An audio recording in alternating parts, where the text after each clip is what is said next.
It's the tiger den is what it is. Oh, no, this is a bad idea. You're thinking about how an owl could get through the vents by its size. I don't think that's impossible. I think an owl could fit through a vent like that. I think if Eugene could fit through the hole, an owl is not much bigger than Eugene is, depending on the species. Oh, this is a bad time. This is not a good call, my guy.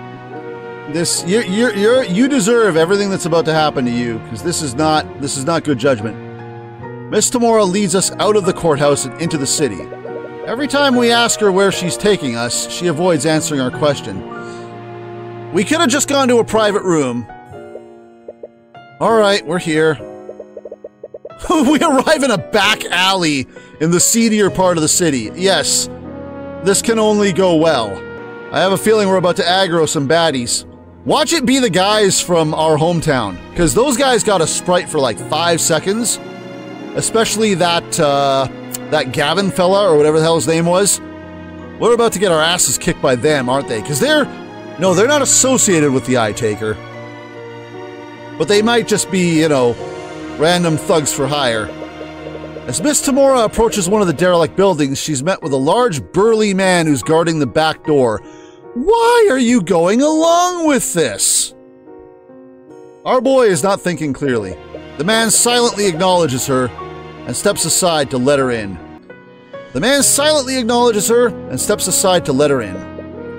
Miss Tamora, where are we going? I'm sorry about this. I'm sure you're confused. But please trust me, I'll explain everything. No, I don't trust you, and I think I'm about to get explained to by the back end of a baseball bat. Before we have a chance to ask for more information, she moves into the building. This is a horrible idea. Is Celeste gonna run the process? Is Aria gonna come back? Are we gonna play as Aria? I hope Aria chews us out for what we're about to do, because she's gonna be like, how stupid are you? The man guarding the door looks at me unexpectedly. The entire situation doesn't sit right with you, and it should not. But we still continue to follow her. Are we being compelled in some way? Because we know that Eris, you would just leave, yeah, the smart person would. I wonder if Eris is compelling us to do this, because we know that she has some element of control, power, and magic in some way. That might excuse this. Despite our recent disagreements, we know we can trust her. Boy, this is gonna make your relationship awkward. Oh, I expected a jump scare. As we headed further into the building, we find ourselves in a surprisingly well-furnished room. We did not need to walk this far to have a private chat. From how it looks outside, we would have never have guessed it looked like this. It almost looks like a room we'd encounter in the Frega Manor. As we enter the room, we spot several mercenaries standing at various points in the room. Yeah, we're about to get a beatdown. There are no people, only that guard. Nope, there's people. We're in a bad place. And the worst one of them all. Hey, I knew there'd be a jump scare. You. This troublemaker. This absolute freak show. Most surprisingly, no, I'm not surprised at all. Not surprisingly in the slightest, we see Eris standing at the end of the room. We give her a confused look, but she simply smiles and waves at us. Oh, and we get to meet you for the first time. Well, okay, maybe we are going to get things explained to us, but I have a feeling if we don't like their explanation, they're gonna go with Plan B, and we're not going to enjoy that. Sitting at a desk next to her, we see a man with an eye patch, and it looks like he's been expecting us. Ah, Tamora. Upon seeing us, he cordially welcomes Miss Tamora before turning his attention to us. You feel like we're going to get jumped by those mercenaries? Oh, I almost guarantee it. And you must be Tyrion. Tamora has told me a lot about you. I see. But who are you? I've been called many names over the years, but my favorite has always been the Eye Taker. Danganronpa Screen, yeah! The Eye Taker? Yep, we've heard that name a few times. From the sounds of it, you've already heard of me. Miss Tamora, what is this? My daughter Eris has told me all about your work prosecuting this case. She's his daughter? Yep, we knew that from case 3. But I have to say, I'm quite impressed. Getting a monkey to testify? I don't think I could even pull off a grift like that. You've pretty much blown past my expectations. Why, get to the point. As soon as we interrupt him, we feel every person in the room tense up. We don't even need the eye to know that our interruption puts them on edge. Relax, everyone. Kids will be kids. Uh-oh, yeah, this whole room is full of uh-oh. This is the uh-oh room. I'm a father myself, you know? this little freak show. Anyways, I'll get straight to the point. I have a certain interest in the outcome of this trial. What are you talking about? Little Lady Frege has been a client of ours for a long time. I've done quite a lot of favors for her. The time has finally come for me to collect. Those debts that Steelwind mentioned. They all belong to me. Let me run that log by me again. Why would you even go to a random house in the middle of nowhere? Exactly. I'm going to assume that Eris had some sort of influence over that decision, because otherwise our boy Tyrion is having a real brain fart right now. I've done a lot of favors for her. The debts that Steelwind mentioned, they all belong to me. Okay, so the debts that Aria, specifically Steelwind, mentioned. The debts that Beatrice has, they all belong to the Eye Taker. All right. There's no need to worry. I know she's good for it, assuming she doesn't go to jail. That is, if she can inherit House Frege. What? Tamara's a good attorney, even without my help. Now, what's that mean? We know this is Tamara's boss. That hasn't really come up yet. If she's convicted, we could easily reduce her sentence by rubbing the right hands. But you see, there's that pesky Slayer rule. The thing is, Cuthbert, I need Beatrice Frege to be acquitted in the current trial. So that's what this is about? House Frege's gold? That's why you helped her murder William Frege? Please, my goals aren't nearly so short-sighted. I have big plans, not just for Beatrice, but for this entire kingdom. And I need House Frege for that. Just like you needed Justin Wayne? Tyrion! Ah, Justin. So Justin, for those of you who don't remember, was the victim in the third case. It's really a shame what happened to him. Don't act so innocent. He would have never tried to rob Dracogen if you didn't threaten him. Is that so? Do you really think I just randomly show up on his doorstep one day demanding gold? He was the one who came to me for help. I just told him to pay back what he owed. If he hadn't come to me, it would have been some other criminal.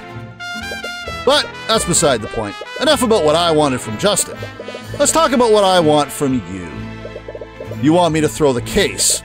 Ah, I love this kid. I don't have to beat around the bush with this one. No one will doubt you, especially considering the amount of work you put into this already. You don't need to do anything. Just take a dive. And let someone else take the fall. No matter what happens, the court will blame someone for this. If it makes you feel better, I can assign Tamara to defend the old man and his monkey. That way everyone can come out of this unharmed. Everyone wins. Except for the fact that a murderer will be put in charge of House Frege. Please, as if that's any worse than the people in charge of the other noble houses. If you recall, there's already a murderer in charge of House Von Sanctus. You know what? He's got a point. He's not wrong. He's got us there. That's valid. I gotta give him that. Yeah, that's an ellipses moment. You speak facts. They're all dirty. You've seen it, haven't you? They rig the system, they pay, threaten, or even kill people to get their way. All we're doing is leveling the playing field. Tyrion, please, just listen to him. How can you just go along with this? I told you a long time ago that there were certain parts of my job that I couldn't tell you about. Well, this is it. This is what we need to do to beat them. Those rumors about you, they're all true, aren't they? Wait, is this the Eye Taker men were the ones... Were the Eye Taker men the ones attacked Steelwind? Possibly. I'm pretty sure these men, at least, probably, were responsible, for sure. That seems pretty likely. Those rumors about you, they're all true, aren't they? Forgery, bribery, blackmail, you're guilty of each and every one of them. And you used him to do it. Also, you could keep winning. You blackmailed Miriam, Miss Tamara. Oh, as if we should show any pity for that spoiled princess. Why do I think they aren't killed but taken hostage? The people we've mentioned that are killed are definitely killed. A dreadful thought just entered our mind. That we're about to get the crap kicked out of us? Because, yeah, that entered my mind too. Oh, well, there you go. By the way, exactly what you just speculated. Steelwind, she was attacked the day after Beatrice was arrested. Was that? I didn't know that's what they were planning. Despite my confidence in Tamora's skills, I'm afraid there was too much riding on this to leave to chance. You've got to make your own luck if you want to beat the system. So, yeah. Yeah, the Eye-Taker men were the ones that attacked Steelwind. So you were right. I mean, like I said, easy call. Someone did it. How could you? She almost died. We never expected her to strain her injuries like that. And we definitely didn't expect you to take her place. So believe me when I say that I'm being uncharacteristically reasonable right now. You were typing too fast. Yeah, fair. How could you even consider working with someone like him? We're surrounded by like 10 mercenaries. Do you think you have a choice? Don't you think it's a little arrogant to judge her, Cuthbert? What? You talk about defending people as if you two are even close to being equals. But she doesn't have the luxury of looking into people's minds, now does she? Ah, so you know about that. You told him about the Eye of Horus? The future of magic is changing, kid. Like I said before, I have big plans for this kingdom. And I also have big plans for you. Do you think I would ever? Tyrion, stop! To be honest, I hate it as much as you do. Whether you like it or not, we need their help. But this is... Think about every client you've defended. Think of Celeste.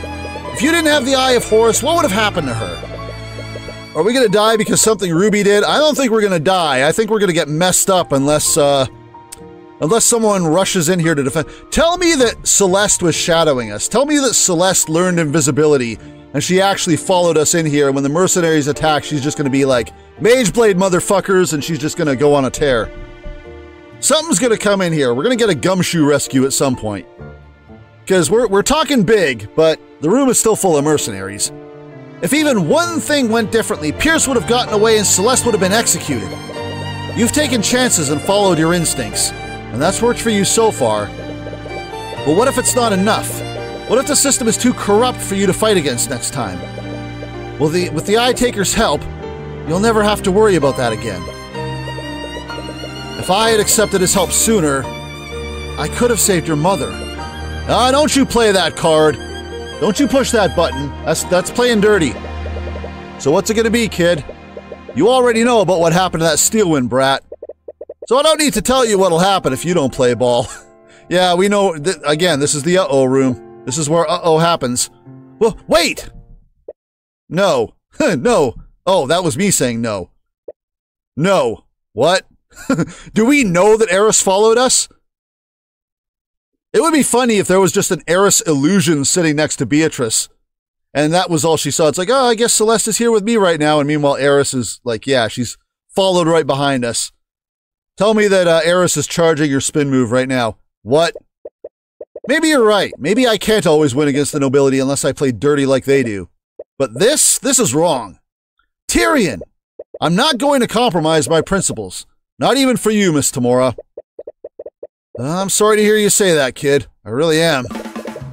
With one motion of his hand, every mercenary in the room draws their weapons. Well, I'm assuming our boy saw that coming a mile away, because if he's surprised by that, he's dumber than I thought. Please, you don't have to do this! Whatever conviction we had before is slowly fading. Yeah, I guess we knew it was coming, but now it's happening.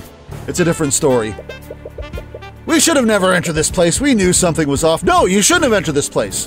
Every time someone does something stupid like this, it's like in Saya no Uta. It's like, don't go in the house. Why are you going in the house? That's the wrong... Never go in that house. There are about a dozen mercenaries here, and there's even more guarding the way out. So, who's gonna save me? I'm calling Celeste? We're nowhere near as physically strong as Celeste, but maybe we can make a break for it if we get lucky. Nah, I knew it. I knew it. Nope. Celeste is just... No. Just lie. No, no, no. Our boy has too many principles for that. Besides, Celeste is just like, no. No. Just no. No talking. Just no. Yep. You have chosen death. Celeste, of course. Of course! What the? How did you get in here? My whole job is keeping this guy safe. Exactly. She's our bodyguard. You honestly think I just let you take him to an undisclosed location? Well, it looks like Celeste is smarter than you are, Tyrion. But that's nothing new. It doesn't matter, as if one girl will make a difference. No, this woman knows like 15 spells now. And 14 of them are for murdering people. Well, what are you all waiting for? Oh, except she has a reputation. Everyone looked at Celeste and they were like, oh hell, it's the Crimson Demon, run for it. Upon seeing Celeste, the mercenaries cautiously step back. No one wants to make the first move. This monstrous aura, it has to be her. What the hell are you doing? You have her surrounded. Despite his command, no one takes a step forward. Look, let's just all sit down and talk about this rationally. No. We're past the point of rational talk. Oh no. Oh god, I forgot Eris was here. Well, we're fucked. This, her. You need to not. I hate you so much. I mean, she's great, but I hate her. And every time she's around, I know that we're screwed. Perhaps a different approach is warranted here, Father. What are you going to do? This is going to be trouble. What? Could I have the opportunity to speak with Mr. Cuthbert? I don't like this idea. This is the mind control girl. I believe I can make him see things our way. Yep, there's the edit. I'm sorry, sweetie, but I can't just... Well, you've never been wrong before.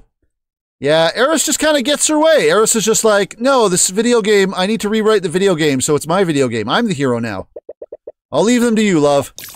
Yeah, nope. Celeste is like, I ain't falling for this. I saw that screen flicker. Shall we go, you two? No! Stop following people to undisclosed locations! Celeste silently watches Eris with her sword drawn, but unlike the mercenaries, Eris seems unmoved. Yeah.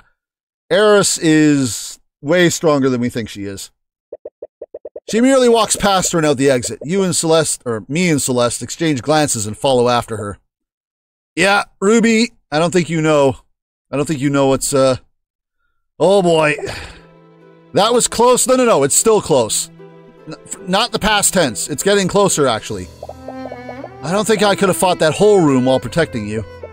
Does that mean she could have fought them if she was alone? You two really are courageous to a fault, aren't you?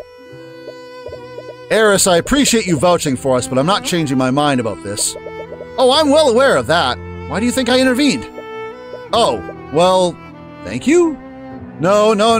Don't be so quick to thank her. Is this really okay? Won't your dad be mad? I should be asking Tyrion that same question. You've seen your adoptive mother's true colors and rejected them. How are the two of you going to move forward? She's not my... Isn't she, though? She lost any right to deny it the moment she took it upon herself to raise you. What are you going to do? Are you just going to chat amicably, or are you going somewhere with this? Because we know that she's interested in our ability. And we know that she knows about it now because we just had a whole conversation with her dad about it. She only did that because I asked her to. It wasn't her choice. Oh, but it was. How old were you when your real mother was executed? 10 years old? Eris!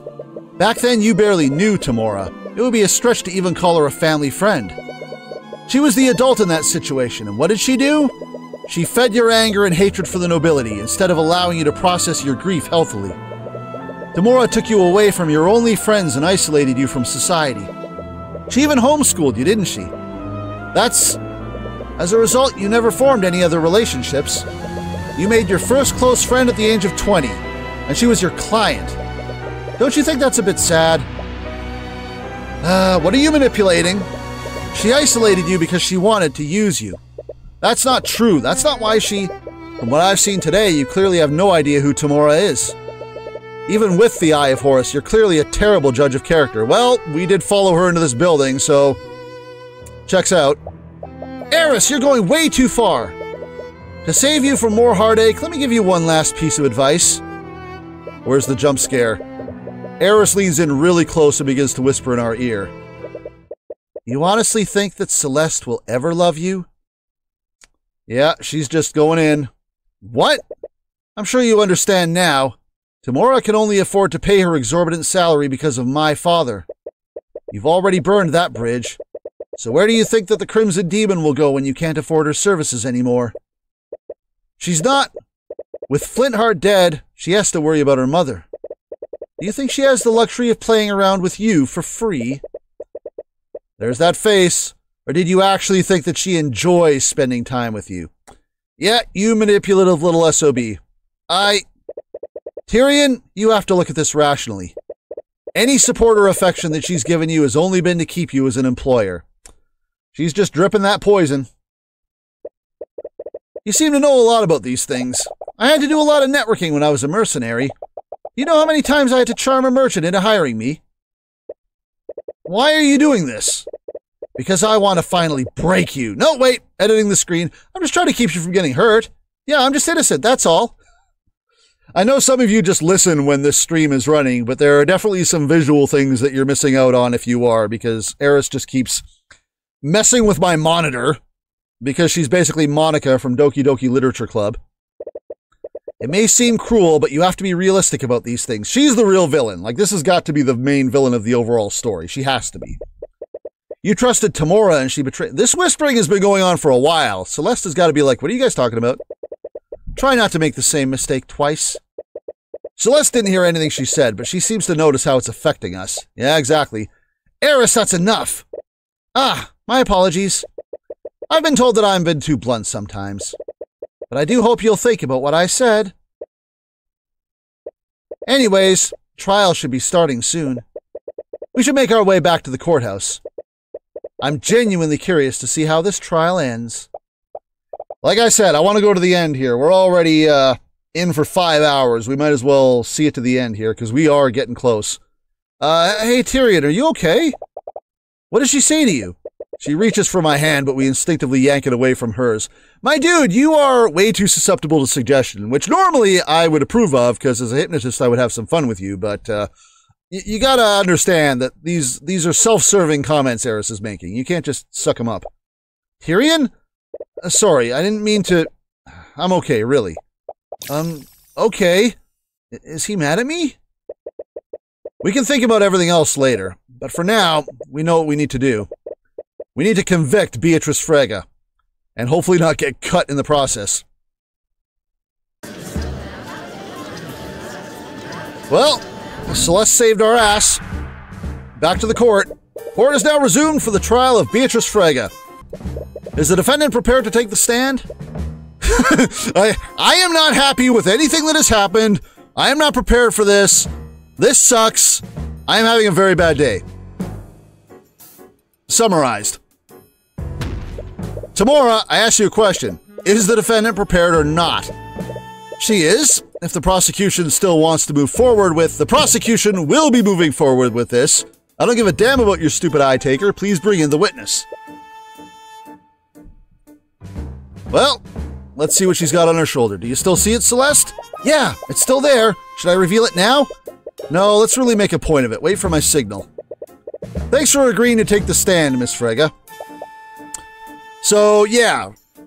Beatrice is blind due to an accident with magic several years ago, but she has a familiar, and she's been using it as her eyes, but the familiar is invisible. So it's probably the thing that committed the murder that we're investigating, but we need to reveal it, and it's apparently on her shoulder right now. I still think it's an owl or a small hawk of some kind, but we'll see.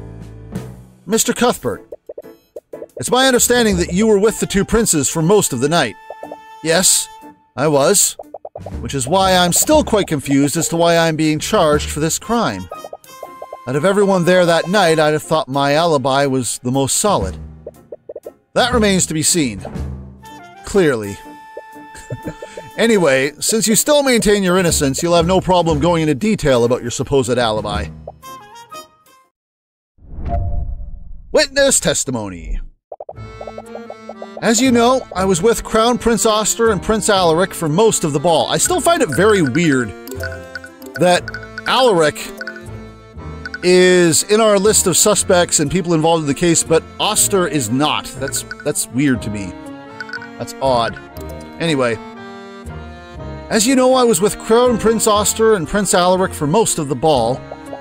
I went there after my meeting with my father, and I remained with them until I was arrested for his murder. Was Ruby actually not the murderer then? That's crazy. Lord Steelwind and the Kingsguard kept watch over me for the entire night as well.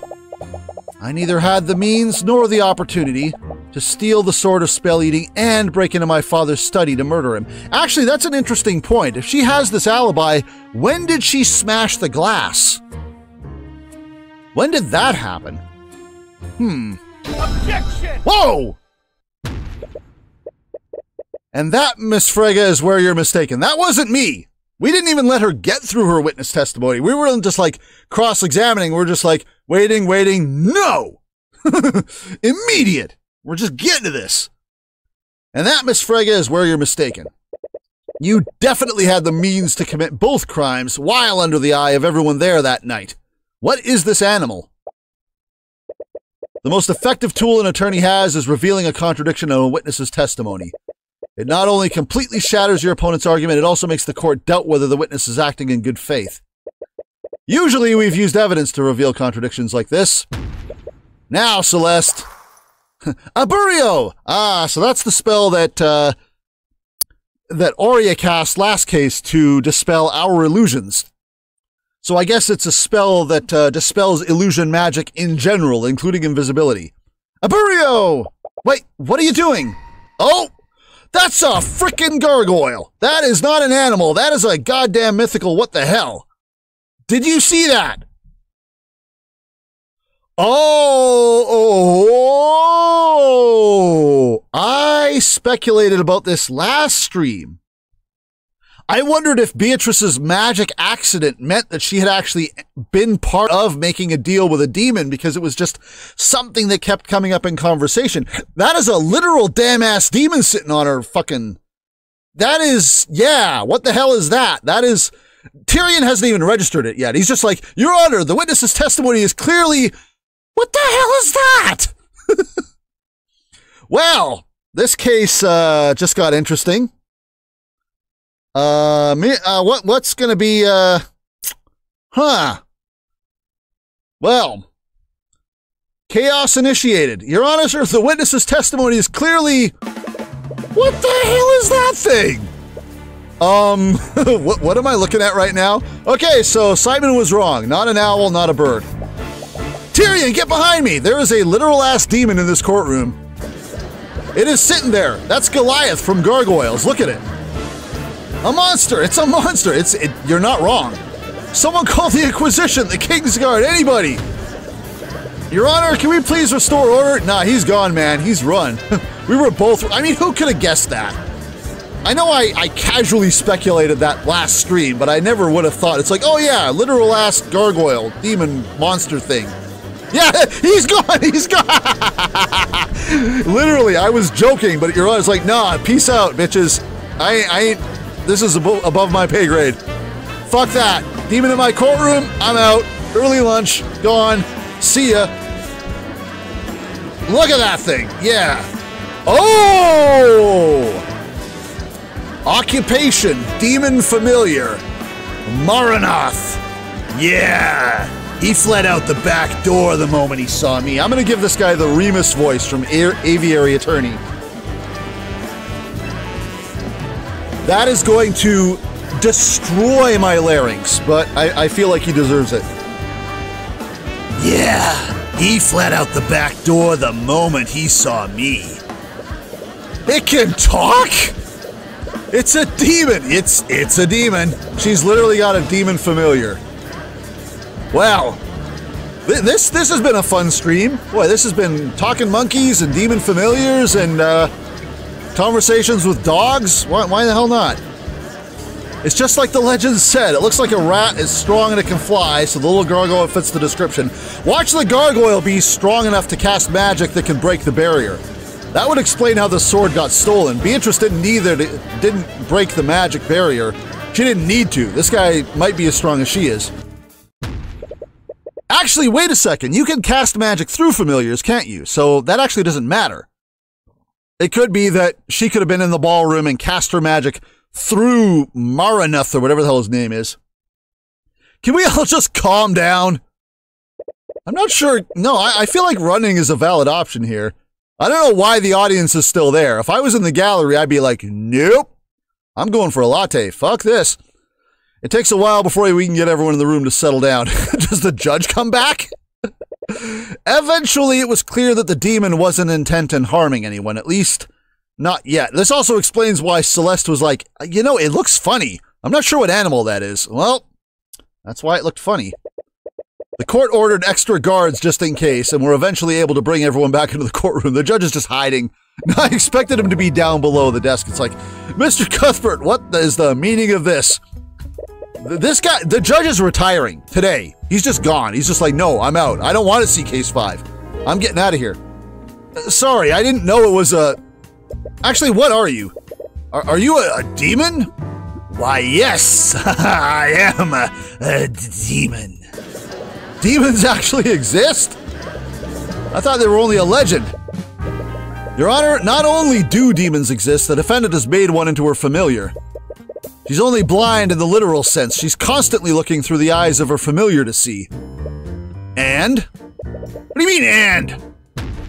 It's pretty obvious that making a pact with a demon is incriminating by itself. Tell me, Your Honor, do the laws of Wivengard prevent entering an accord with a demon? They don't, but then my client has committed no crime. Oh, come on! This literally explains the entire case. Even so, I really would have preferred not revealing Maranoth like that. I like how many sprites Beatrice has. Like, look at her, she's actually looking at Maranoth, despite the fact that she's blind. Maranoth, is that your name? It is what most people call me. Look at my Danganronpa. I'm not even big enough to fill the screen. Get this white bar out of my face. Well, I suppose you have a point, Tamora. Having a demon as your familiar isn't technically illegal. However, this does prove that the defendant had a way to commit the murder, all while under the eye of everyone in the ballroom. I like how he said the demon wasn't technically... Like, having a familiar wasn't technically a crime while he's looking at his little hologram tablet. Like, he had to look it up on Google real quick and be like, no, she's right. Oh, all right, cool. She could have sent Maranoth upstairs to the gallery and then had him steal the Sword of Spell Eating. After that, they would just need to traverse the vents into William's study, just like Eugene did that night. The fact that her familiar is a demon proves that she couldn't have done that. Oh, really? Explain that to me. What do you mean? You saw how everyone reacted when they saw Maranoth's form. A monkey may have raised some suspicions, but surely someone would have reported Maranoth if they saw him. He's invisible, you moron. Tamora, your client is a master of illusion magic. Can I assume that we'll find invisibility in her spell compendium? You might. I don't know. Maybe. Could be. Who knows? And with the connection granted by familial bond, she could have cast the spell on him regardless of where each of them was. I'll admit that my client does know how to cast invisibility. But your theory raises another question. Could my client continue casting it unnoticed? Continue casting it? Oh. Does this need to be channeled? Duration 1... Oh!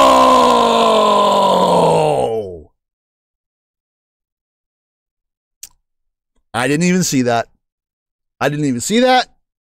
I didn't even see that. I didn't even see that. Gesture. Claps both hands together. That's why she does that. That's why she's got that tick. She's not clapping her hands together as a habit or an I feel fine or whatever. She has to keep refreshing the stupid spell.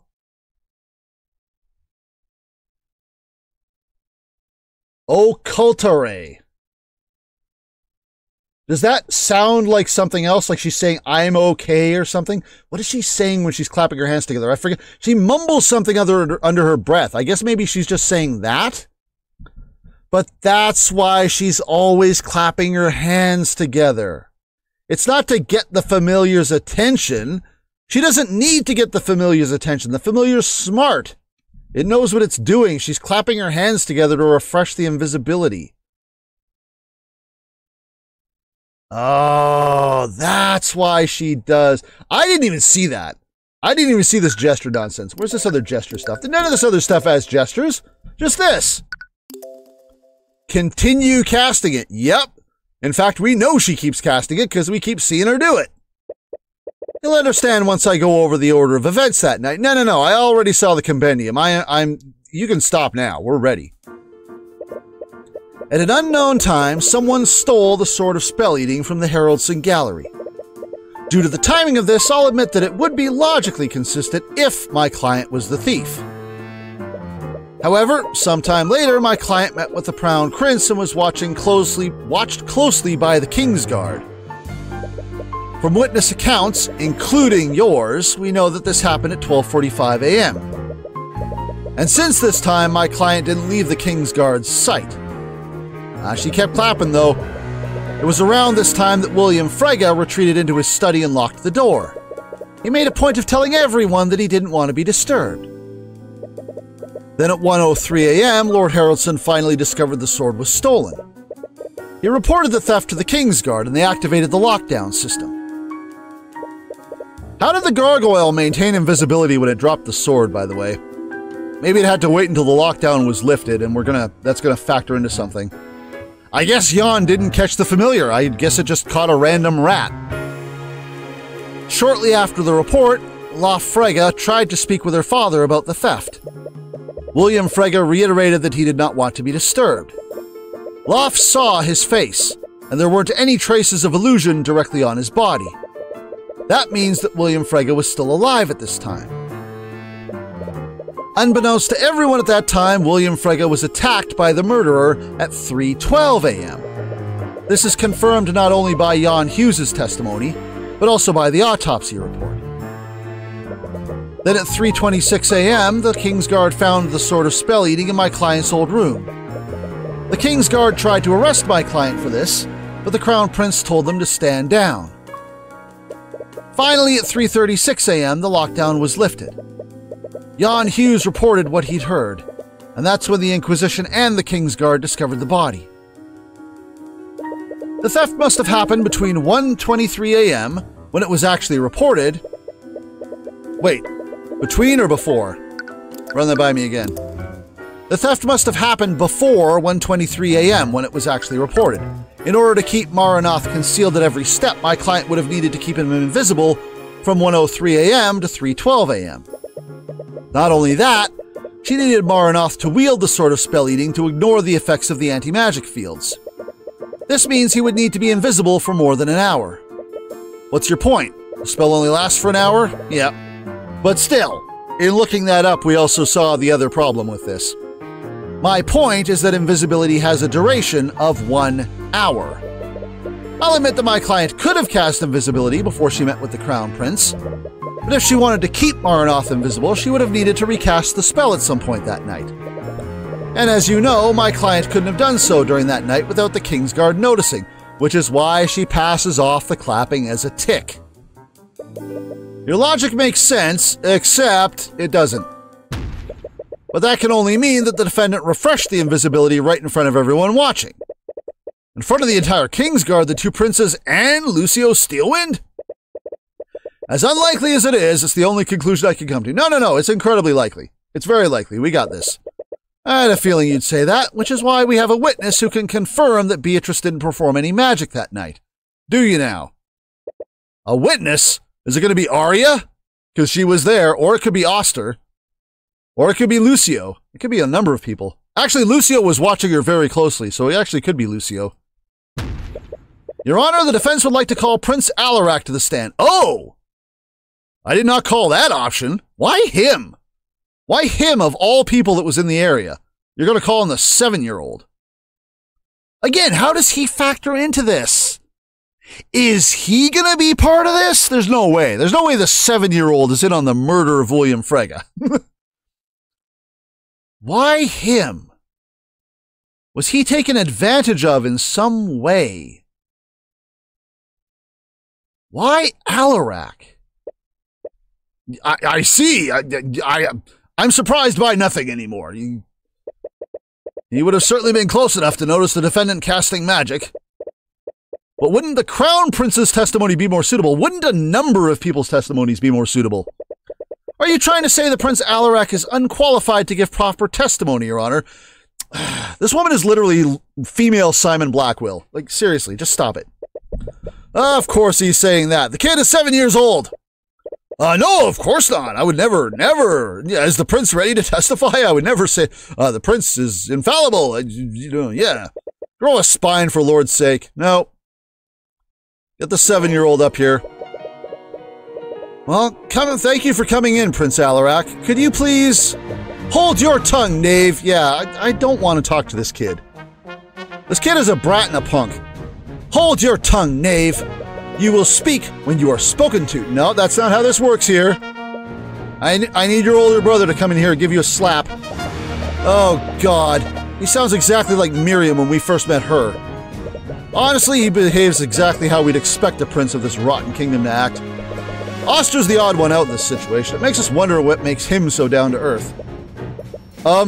Your Highness, Mr. Cuthbert believes that the defendant used her magic while she was with you and the Crown Prince. I already gave my statement to the instigators? This brat, he keeps screwing up his words. It's like talking to a coffin. This man dares to question my testimony. Yes, he said it, not me.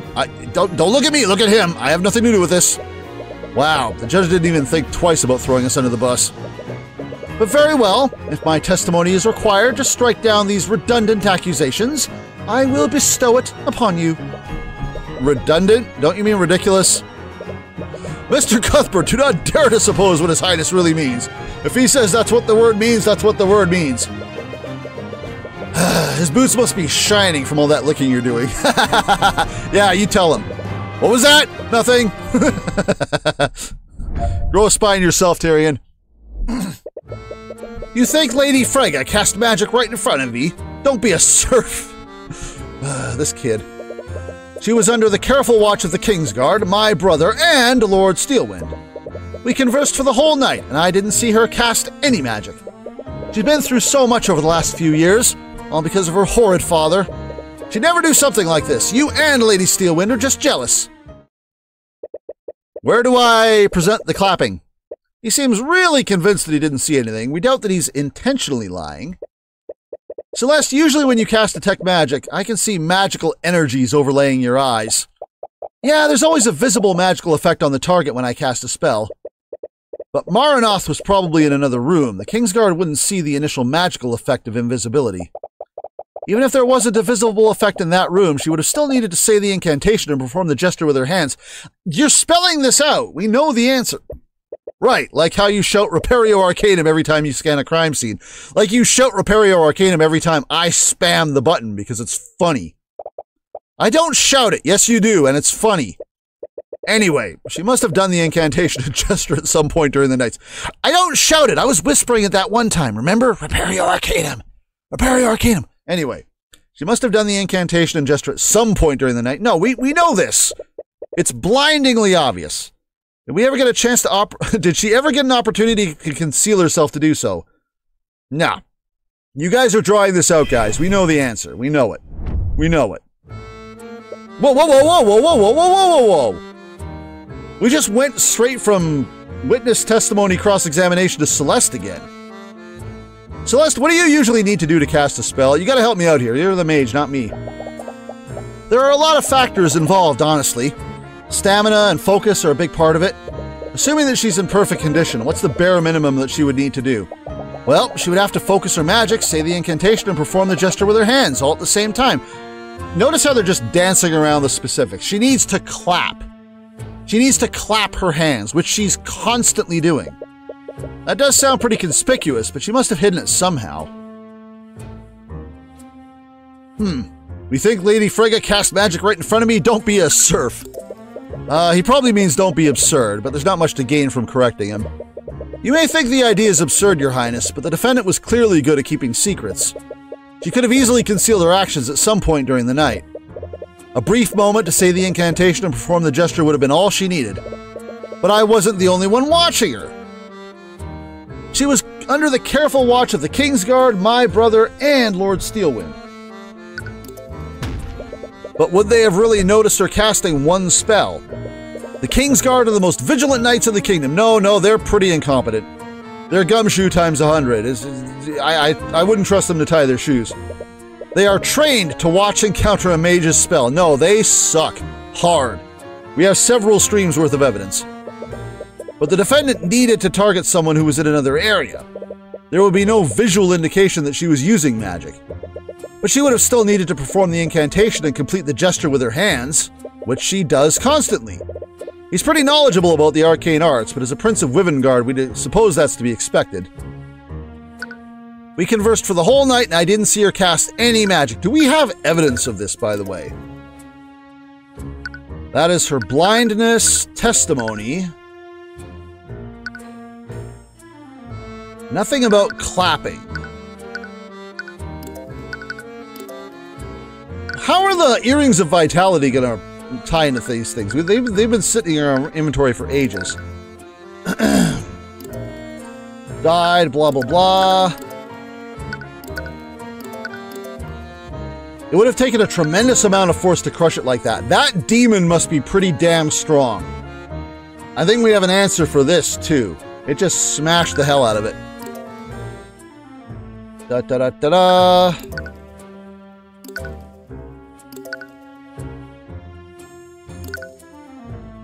I think we're just going to have to draw the fact that she was clapping and then throw the spell at it, because I don't think we have anything in our evidence that says Beatrice likes clapping as a habit.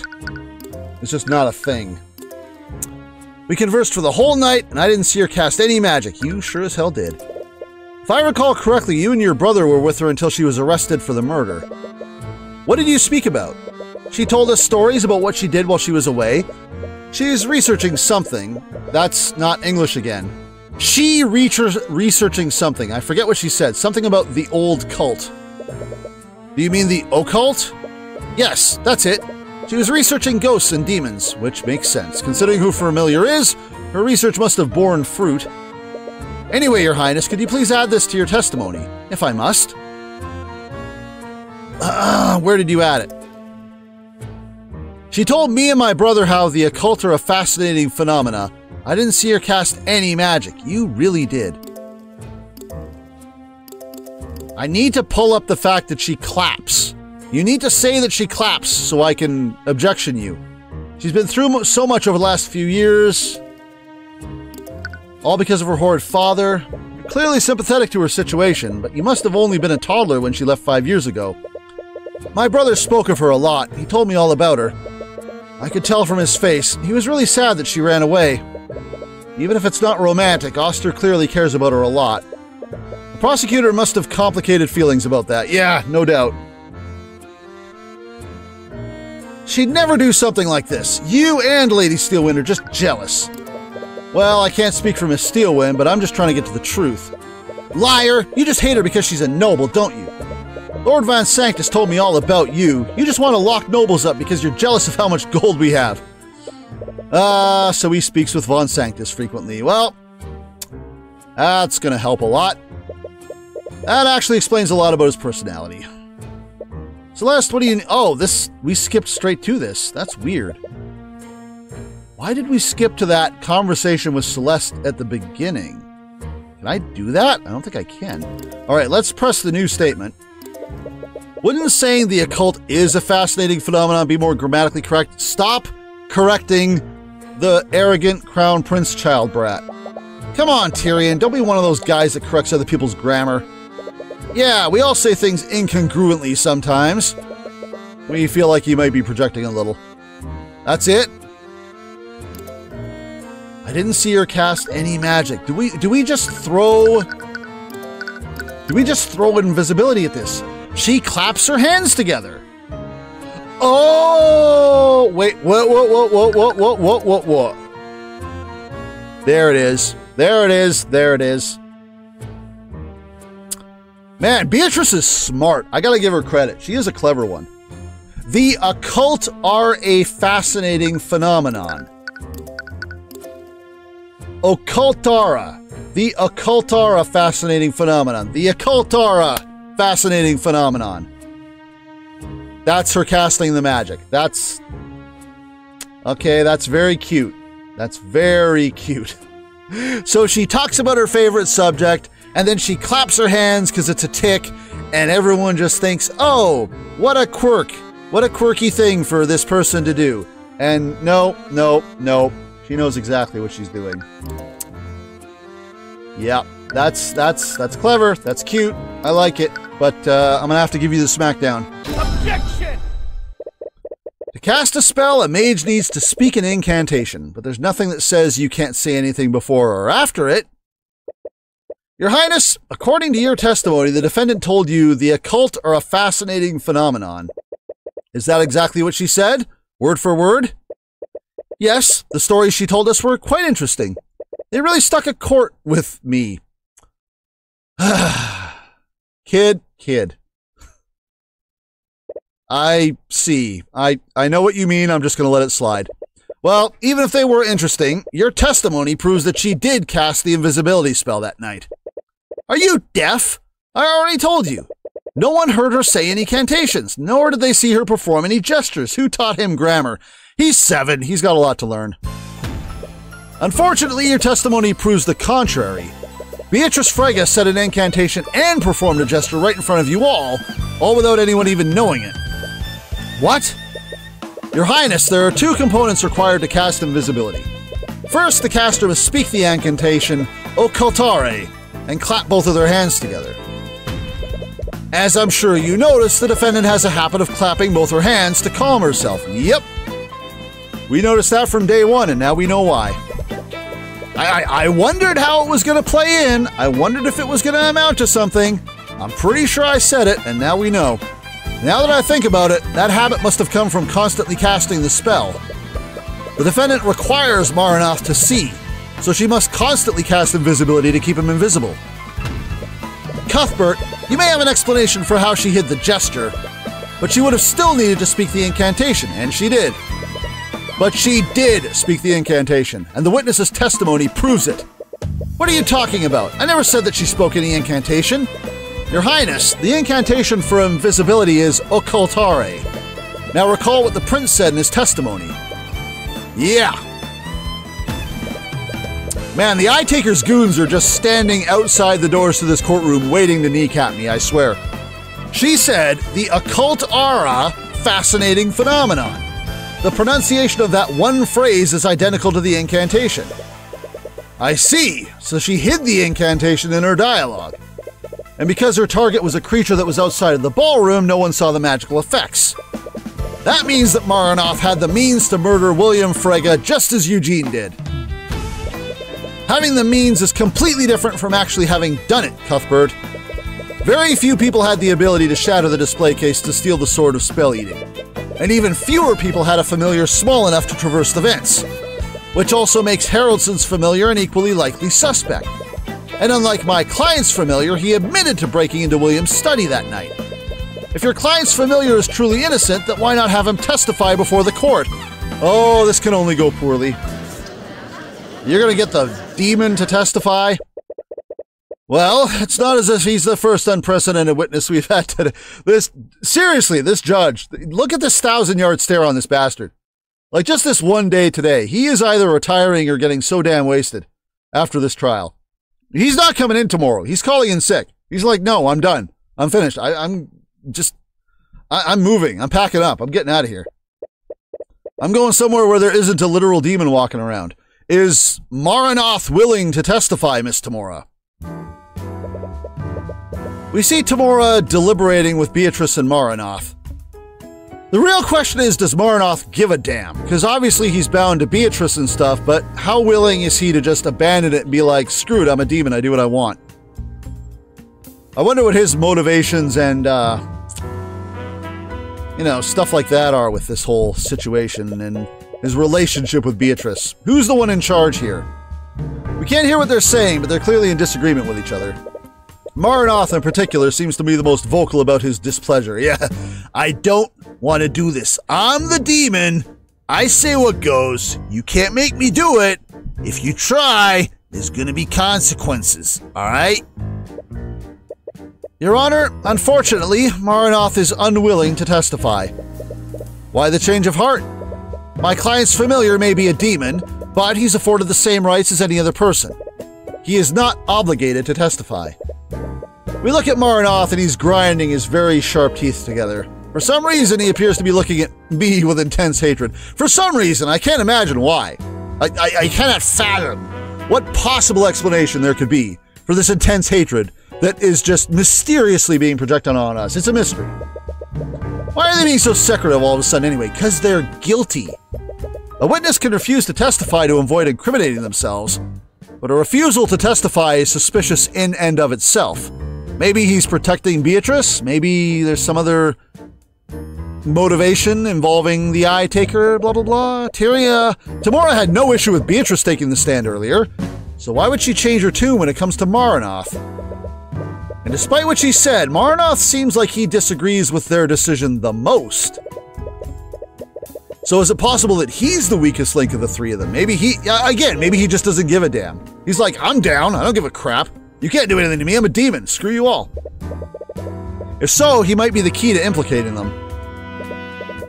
And according to the legends, demons take great pride in their ability to deceive and corrupt people. True, we had this conversation. We wonder. I see. Well, Maranoth is well within his right to refuse, if that's what he truly wants. It is. Well, I suppose it's for the best. I doubt he'd be able to corroborate your story at all. Maranoth grinds his teeth together. It sounds like metal grinding on metal. Considering his diminutive figure, I don't blame him for being a coward. Okay, let's be careful here. This man crushes very strong letter openers. Okay, that sentence wasn't as impressive when I finished saying as it was when I started it, but you know what I mean. Mr. Cuthbert, could you please refrain from provoking the literal demon?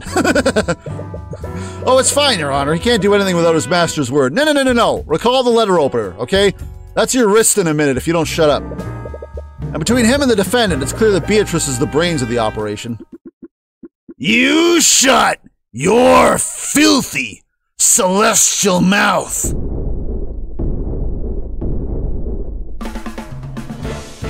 Maranoth, what are you doing? I'm doing what I fucking want, bitch! I will not stand here and be insulted by a bloody Heavensborn. Heavensborn, that's something Eris called us. Is that because we have the eyes? He's not insulted because of our comments. He's insulted because we're making them. He's not glaring at us with hatred because of what we're doing or whatever. He's glaring at us because of our eyes. He's glaring at us because of who we are, because of something to do with the eyes of Horus. Because Eris is referred to us as a Heavensborn as well. Demons do have pride. Insulting their pride is something they can't handle. I mean, fair facts. Hey, look at that. We can manipulate people too, Tamora. All right? Suck it. Heavensborn? What the hell's that? No, seriously, Eris called you that too. I am still within my contract, and I will not flee from the likes of him. You want my testimony? I'll give you my goddamn testimony. Screw Phoenix's throat. We're doing this shit. Objection. I don't give a fuck what your objection is. Your Honor, my client does not consent to having her familiar testify. Tamora, didn't you say earlier that Maranoth is afforded the same rights as any other person? He has a right to refuse to testify, but only he can decide if he wants to exercise it. And he's clearly intent on giving it. I want to see some more sprites from this guy. I want to see him move around a bit. I think it's just been the one sprite the whole time. So, Maranoth, why don't you testify about what you were doing on the night of the murder? Boy, if we use our eyes of Horus on him, is this going to work or is it just going to infuriate him and make him go for our throat? We're going to have two open jugulars in this case. Gladly.